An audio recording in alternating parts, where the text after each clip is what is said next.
கருணை அருட்பெரும் ஜோதி எல்லா உயிர்களும் இன்புற்று வாழ்க கொல்லா நெறியே உலகமெல்லாம் ஓங்குக வள்ளல் மலரடி வாழ்க வாழ்க. அருட்பெரும் ஜோதி ஆத்மானந்த சாமி. சொல்லுங்க சாமி. வணக்கம்.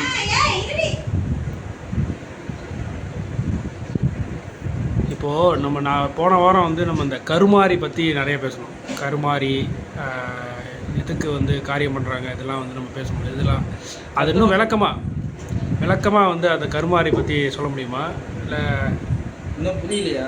அது நிறைய விளக்கம் தேவைப்படுது. இல்லை அதே மாதிரி கல்யாணத்துக்கு 3 முடிச்சு போடுறாங்கள்ல, அது ஏன் 3 முடிச்சாக போடுறாங்க? 2 முடிச்சு 1 முடிச்செல்லாம் போடக்கூடாது. முதல்ல இது சொல்லணுமா? இதுக்கு முதல்ல கருமாரி அதை கண்டினியூஷன் முடிச்சுருவோம், அதுக்கப்புறம் கல்யாணத்துக்கு வருவோம். ரெண்டுமே பார்க்குறீங்க.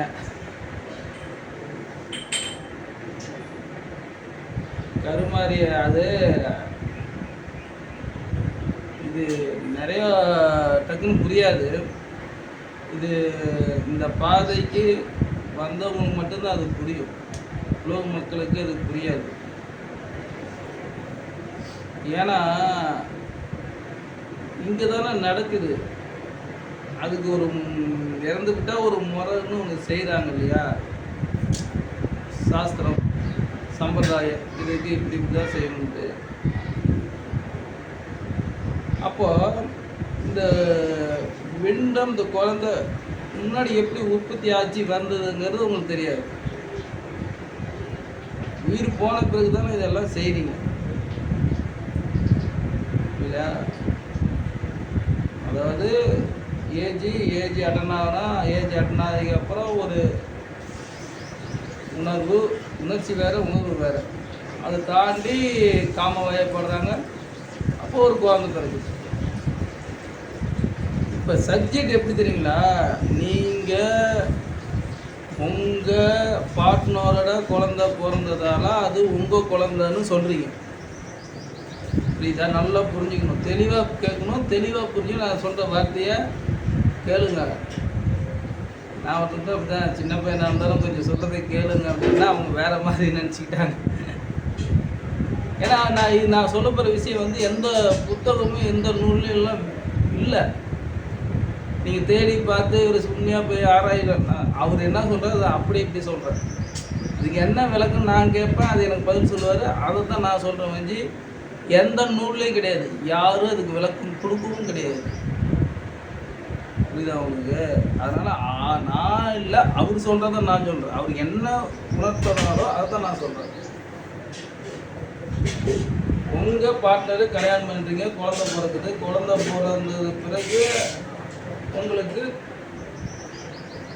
அதோட குழந்தை உங்களுக்கு எது உரிமைன்னா, வயிற்றில் இருக்கிற வரைக்கும் அந்த உங்கள் குழந்தை உங்களுக்கு உரிமை. குழந்தை உங்கள் வயிற்றிலிருந்து வெளியாகி அந்த இதை கட் பண்ணிட்டாங்கன்னா உங்கள் குழந்தை கிடையாது. எப்படி கட் பண்ணிட்டாங்க உங்கள் குழந்தை இல்லை. அப்போ குழந்தை வந்தது இல்லையா? இப்போ அது பேச்சு மூச்சு இல்லாமல் இருக்கும். பார்த்துருக்கீங்களா? 2-3 நிமிஷம் வரையும், 5 நிமிஷம் வரையும் சில குழந்தைகள்லாம் அழுகாது. இப்போ அந்த குழந்தை உயிரோடவும் இல்லை. அது இறந்து போய் பிணமாகவும் கிடையாது. அதுதான் பெண்டங்கிறது. அப்படியே அந்த குழந்தைக்கு உயிர் போச்சுன்னு சொல்ல முடியாது, உயிர் இருக்குன்னு சொல்ல முடியாது. அப்படி கிடக்கு வெளியே, அங்கே சப்ஜெக்டாக கிடக்கு. இப்போ அது உங்கள் குழந்தை தானே, அது ஏன் உங்களால் அதை சரி பண்ண முடியல? அப்போ யார் அங்கே உங்களுக்கு காப்பாற்றுறாங்க? ஏன் உங்களுக்கு பிறந்த குழந்தை உங்களை மாதிரி இல்லை? உங்களுக்கு பிறந்தவங்களும் உங்கள் மாதிரி தானே இருக்கும். ஒருத்த வாத்தியார் இருப்பான், அவன் புள்ள பொறுக்கியாக இருக்கும். பொறுக்கியாக இருப்பான், அவன் புள்ள வாத்தியாராக இருக்கும். எப்படி அது அதாவது உன் தாய் விட்டு வெளியே வருதான் உங்களுக்கு. நீங்கள் வரும் என் புள்ள கிடையவே கிடையாது. நீங்கள் பெற்றுட்டு நீ காமத்தினால ஒரு வசப்படுறீங்க. அது குழந்தை பெற்று அது எப்போ வயிற்று விட்டு வெளியே வருது அதோட உங்கள் குழந்தையே கிடையாது. அப்போ வந்து இப்போ சொல்கிறோம் இல்லையா, எந்த பேரை கிடைக்கும் எப்படி கிடைக்குங்கிறது. அப்போ வந்து அந்த அணுக்கள், அந்த ஆன்மாங்கிறது சொல்கிறோம் இல்லையா, இறைவன் சொல்கிறோம் இல்லையா, அப்போ வந்து அந்த பிண்டத்துக்குள்ளே போயிடும். புரிஞ்சுதா புரியலையா? அதாவது அந்த அந்த இடைப்பட்ட காலத்தில் தான் வந்து அந்த உயிர் உள்ளே போகும். அப்போ வந்து ஒன்று வந்து இடுப்பை பிடிக்கும், ஒன்று வந்து உச்சியை பிடிக்கும், ஒன்று வந்து மூலாதாரத்தை பிடிக்கும். 3 பொருள் 3 இடத்த பிடிச்சிக்கும். வயிற்ற ஒன்று பிடிக்கும், உச்சியில் ஒன்று பிடிக்கும், மூலாதாரத்தை ஒன்று பிடிக்கும். முப்பொருளும் ஒன்றா வருது உள்ள. அப்போ ஏக்கம் நடக்குது, அப்புறம் மூச்சு வருது, கத்துது, குழந்தை எல்லாம் நடக்குது. கட்டுவாங்க போவாங்க கடவுளே. அதுக்கப்புறம் இந்த 3 எப்போ உள்ளே வருதோ அப்போ தான் அது ஏக்கத்துக்கு. இப்போ வயிற்றுக்குள்ளே இருக்கிறப்ப அசைவெல்லாம் தெரியுதா? அது அதான் நீ தாயோட உதவியோட இருக்க. தாயோட இருக்கிற வரையும் அது நீ உன் உதவியில் அது இருக்குது. தாயை விட்டு வெளியே அதை கட் பண்ணிட்டாவே அது உங்களுக்கு குழந்தை இல்லை. கொண்டுட்டீங்க நீங்கள் உன் குழந்தை. என் குழந்தை என் பிள்ளை இல்லை, நான் செய்ய முடியும், என் பிள்ளைக்கு நான் தான் செய்யணும்னா எப்போ நீங்கள் தொப்புள் கொடி கட் பண்ணுறீங்க அண்ணன் உன் பிள்ளை இல்லை, அது போச்சு. அதுலேருந்து காப்பாற்றுறவன் அவன் காப்பாற்றுறான். யாரு நம்ம சொல்லணும்னா ஆன்மீகத்தில் ஆன்மான்னு சொல்கிறோம், இறைவன் சொல்கிறோம், முப்பொருள்னு சொல்கிறோம். இவன் உள்ளே போய் அப்போ இயக்கத்தை நடத்தி அந்த பாடியை கொண்டு போகிறான். புரியுதா? அப்போ வந்து என்ன நடக்குதுன்னா இந்த பாடியில் 16 நாள் சொல்கிறேன். இப்போ இது சப்ஜெக்ட்டு இப்போ உங்களுக்கு இல்லை ஆயிடுச்சு. உங்களுக்கு இல்லை ஆயிடுச்சு. அப்போ வந்து முறை என்னன்னா, நீங்கள் இயக்கத்தை நடக்கிறது ஒருத்தர் நடத்துகிறேன், அது உங்களுக்கு புரியாது. மூச்சு விடுறீங்க, நீங்கள் விடுறியா, தானாக நடக்குது. எப்போ தாதுக்களாவது, எப்போ உயிர் சக்தி எங்கேருந்து வருது, எல்லாம் தானாக நடக்குது, அவங்களுக்கு தெரியாது. ஆன்மாங்கிறது உயிர் எங்கே இருக்குன்னு தெரியாது. உயிர் எப்போ வயிற்றுலேருந்து குழந்தை வந்தவுடனே அந்த உயிரோட தானே இருக்கணும். அப்போ எப்படி அது மாறுது? இதுதான் புரியலையா? இது கொஞ்சம் நிறைய அறிவு வேணும். ஞான பாதையில் இருந்தால் மட்டும்தான் அந்த புரியும். டக்குன்னு வந்து புரியவே புரியாது. ஏன்னா இவன் எல்லாம் நம்ம தான் செய்கிறோம். எல்லாம் வந்து அதாவது சயின்ஸு அதெல்லாம் நடக்குது, இதெல்லாம் நடக்குது, இப்படி தான் இந்த கடவுள் நம்பிக்கைகள் எங்களுக்கு நம்பிக்கைகள் அன்பு தான். ஏற்கிறதே அவன்தான். பிண்டமாக ஒன்று கிடந்ததில்ல, அது வந்து அவன் தான் ஏற்கிறான். அப்போ அதுக்கு தான் அவன் வந்து சொன்னான், அவன் எல்லாம் ஒரு அன்பும் அசையாது. அவன் வந்தவங்களுக்கு தான் அது அசையுது.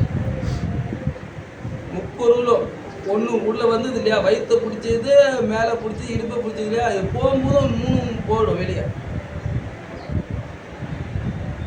பிடிக்குது, பாடி போச்சுன்னா திரும்பி போகுது. அப்போ வேற அர்த்தம் பிடிக்குது.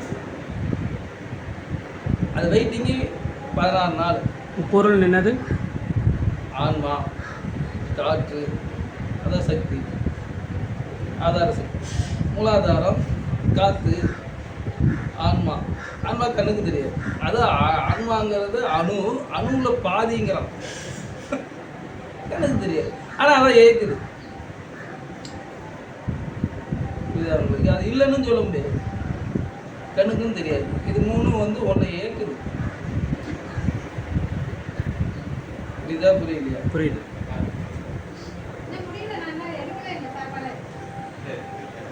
அது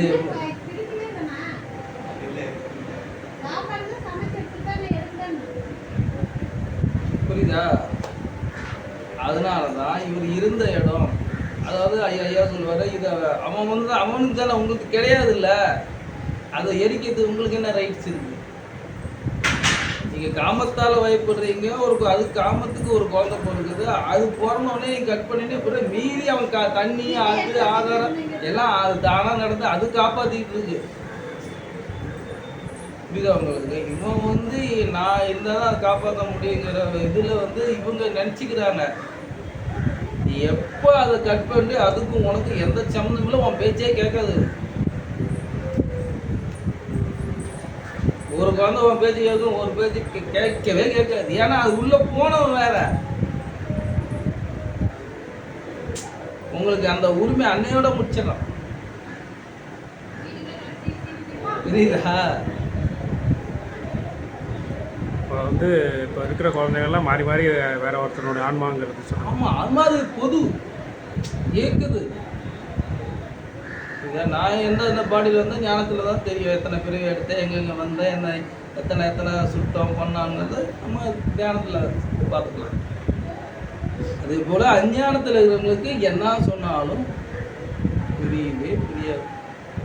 அவன் அந்த செத்து செத்து செத்து செத்து கடந்து ஒரு நாள் இது ஏன் சாவரன்னு இவனுக்குள்ளேயே கேள்வி எழுந்து அப்போதான் இந்த முப்பொருள்னு சொல்கிறோம் உள்ளே போகுது பத்தியா.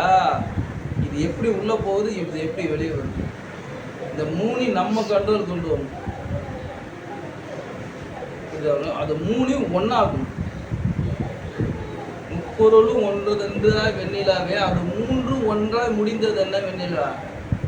ஆன்மா, உயிர் சக்தி, காத்து. இது மூணையும் என்ன பண்ணோம்? இது ஒன்றாக்கிட்ட ஜோதி ஒன்றாக்கிட்ட எப்படி நீ போக வெளியே? நம்மளை வெளியே எடுத்துக்கலாம். நம்ம இந்த உடம்பை எங்கே வேணாலும் நம்மளா கரைச்சிக்கலாம்.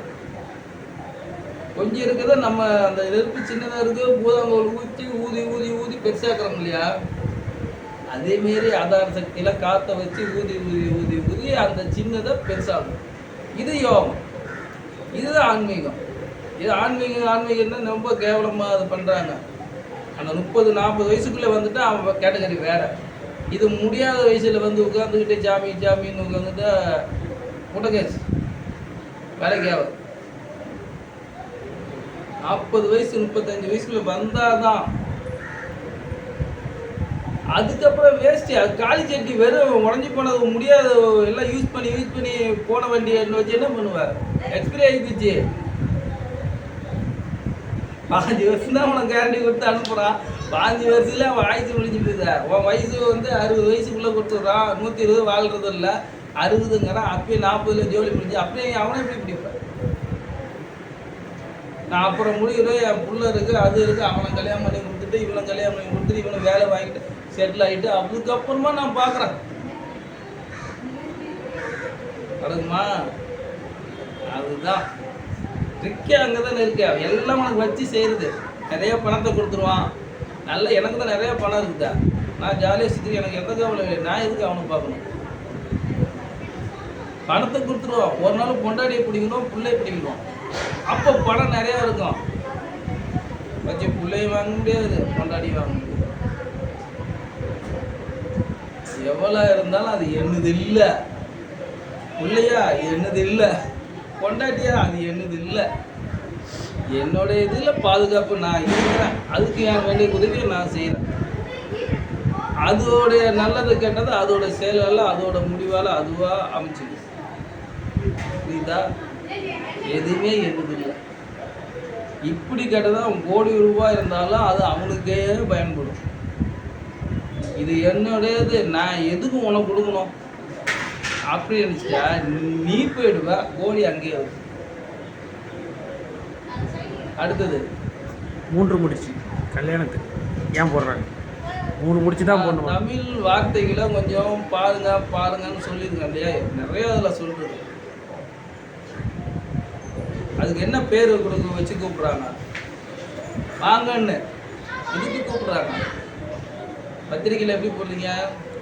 வாழ்த்து வாங்க. எதுக்கு? திருமணத்தை வாழ்த்து வாங்க. திருமணம்னா என்ன? இருமணம். இருமணம் அதுக்கெல்லாம் கேட்கல. திருமணம்னா என்னன்னு தான் கேட்டேன். திருமணம் தான், வேற என்ன அதுக்கு கான்செப்ட்? நீங்கள் நல்லா படிச்சு தானே? திருமணம் தானே சொல்ல முடியும், வேற என்ன சொல்ல முடியாது. என்ன சாமி, நான் உங்களை பெரிய இடத்துல வச்சுருந்தேன். அப்படிலாம் வைக்கக்கூடாது. திருமணம் தான் சொல்ல முடியும். என்ன சாமி, திருமணம் தானே சொல்ல முடியும். திருமணத்தை வேற என்ன சொல்லுவாங்க? இப்போ திரும்பி என்ன கேள்வி கேட்டீங்களா? மனம் ஒரு குரங்கு, மனம் ஒரு இடத்துல நிற்க மாட்டேங்குது. கேள்வி கேட்டீங்களா இல்லையா? ஆமாம், மனம் ஒரு இடத்துல நிற்க மாட்டேங்குது. கேட்டீங்களா இல்லையா? இதுக்கு பேர் என்ன சொன்னாங்க? 2 பேர் ஒன்று சேர்றதுக்கு திருமணம். மனம் எப்படி அங்கே போச்சு? மனமே கிடையாது. வரல அறிவுன்னு சொன்னீங்களே, அறிவுன்னு சொன்னீங்களே, இப்போ தானே சொன்னீங்க. மனம் எப்படி அங்கே போச்சுன்னு தான் கேட்குறேன். மனம் ஒரு இடத்துல நிற்க மாட்டேங்குதுங்கிறீங்க, மனம் ஒரு குரங்குன்னு சொல்றீங்க. இந்த மனம் திருமணத்துக்கு எப்படி போச்சு? அது மனம் இருக்கு இல்லையா, திருமணம், அந்த மனம் எப்படி அங்கே போச்சு? தெரியலையே. ரூட் ஏதாவது பஸ் ஏதாவது ரூட்டு போட்டுருக்கோம். இல்லாத வார்த்தைக்கு சரியான அவங்களுக்கு கொடுத்தது தப்புன்னே சொல்ல முடியாது. கரெக்டாக கொடுத்தாங்க. குறைய ஆதியில் சித்தர் கொடுத்த அனைத்து வார்த்தையுமே கரெக்டாக கொடுத்தாங்க. சரி சொல்லுங்க. மரமண்டைக்கு ஏற மாட்டேங்குது. என் மரமண்டைக்கு தான் ஏற மாட்டேங்குது. அழகா கொடுத்துங்க. மனங்கிறீங்க, அது திருமணம்னு ஒரு வாக்கியத்தை கொடுத்துட்டான். இவனுக்கு என்னைக்காவது கேள்வி வந்தா இதுக்கு ஏன் மனம் போச்சு அங்கே இருந்து? திருமணம் வந்தாலே போச்சு இல்லை, அதுக்கப்புறம் என்ன கேள்வி வேற? மனம் தனியாக நீங்கள் சொல்கிறீங்களா? மனம் எனக்கு நிற்க மாட்டேங்குது, மனம் ஒரு இடத்துல நிற்க மாட்டேன், நான் இங்கே இருந்து அங்கே இருக்க மாட்டேங்குது ஒரு. இப்போ மனம் நிற்க மாட்டேங்குது ஒரு கேள்வி. அப்போ மனமும் திருமணமும் அங்கே ஏன் திருமணம் அந்த வார்த்தை அங்கே போச்சு? 2 பேரும் மனங்களை இணைகிறதுனால திருமணம்னு சொல்கிறாங்க. மனம் தான் உங்களுக்கு ஒரு இடத்துல நிற்க மாட்டேங்குதுல்ல. அதான் நிற்க மாட்டேங்குது. 2 பேரும் இழைச்சி வச்சு கட்டி வச்சுட்டா நிற்கணும்னு சொல்கிறாங்க போல இருக்கு. நினைச்சா அதுக்கப்புறம் தான் அதிகமாக போகுது. இந்த வார்த்தையை தெரியாம நீங்க என்ன வாழ்ந்து கல்யாணம் பண்ணிட்டாவே பிரயோஜனமே இல்லை. அதுதான் இல்லையே. அப்படிதான் நம்மளும் முட்டையில் ஆக்கி வச்சிட்டாங்க. நம்ம கல்யாணம் பண்ணி வைக்கிறவங்களும் அதை பற்றி சொல்கிறதில்ல. அதில் ஏதோ அவங்க ஆசைப்படுறாங்க, பிரியப்படுறாங்க, சேர்த்து வச்சுட்டு போட்டு அது திருமணத்துக்கு வார்த்தை அதனால தான் தோல்வியில் முடிஞ்சு போச்சு திருமணம். திருக்குறள் கேள்விப்பட்டிருக்கல? திரு அருப்பா, திருக்குறான், திருவில் ஆரம்பித்தாவே அது அழியாது. திருனாவே 3. திருன்னா நம்ம 3 எதை சொல்கிறோம்? எதை சொன்னோம் இப்போ? ஆன்மா. திருனாவே 3. புரியுதா? முடிச்சு எதுக்கு போடுறாங்க 3? இது 3 ஒன்றா இருக்கணும். அதான் ஆன்மா, காற்று, மூலாதாரம். இந்த 3 முடிச்சிருக்கு இல்லையா, 3 கட்டணும். அப்போ வந்து இந்த 3 திரு மனங்கிறது கட்டு, இந்த 3 கட்டணும். அப்புறம் வந்து ஆண்களுக்கு மஞ்சள் கயிறு, பெண்களுக்கு மஞ்சள் கயிறு, ஆண்களுக்கு இருக்கா இல்லையா? ஆண்களுக்கா? ஆமாம். தெரியல, எனக்கு தெரிஞ்சு இது வரைக்கும் இருக்கு. என்னது? கேளுங்க அப்படி என்னது? ஐயா கொடி எப்படி இருக்கு? மஞ்சள் வெள்ளை இருக்கா இல்லையா? தாலி மஞ்சள் தான் கட்டணும். இப்போ தங்கம் கிடையாது, கயிறுல தான். நூல் மஞ்சள். உனக்கு ஒரு நூல் இருக்குல்ல, இருக்கா இல்லையா? இருக்கு. எந்த நூல்?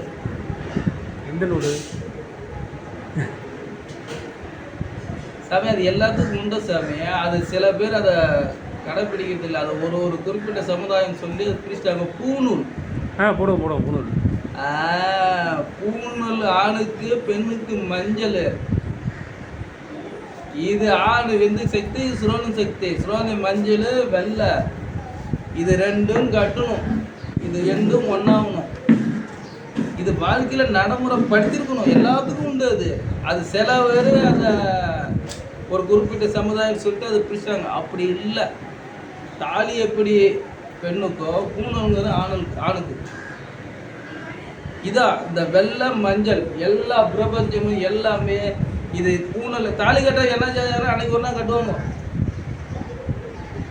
புரியுதா? பூனல் போடுவோம்னா செத்துட்டாலும் பூனல் போடுவாங்க. ஏன் போடுறான்? உயிர் சக்தி அதுல இருந்தா போனா வந்தா அதில் போறான். இந்த உயிர் சக்தியை அந்த சுரேந்திரம் ஒன்று ஆகணும். எந்த மரமண்டைக்கு புரியுது? பூனூல் அவசியம் போகணும். அடையாளம் தான் அடையாளம். பெண்ணு சுரோனிதம். புரியுதா? இது 2ம் இந்த மஞ்சளும் இந்த பூணூல் அந்த கயிறு இது 2 3 முடிச்சு அந்த 3 என்ன சொன்ன முப்பொருள் கட்டணும். இதை இவன் கட்டணும். இதை கட்டுறதுக்கு இந்த கட்டிட்டாதான் அந்த மனம் அடையும். திருங்கிறது 3 கட்டிட்டா என்ன வரா?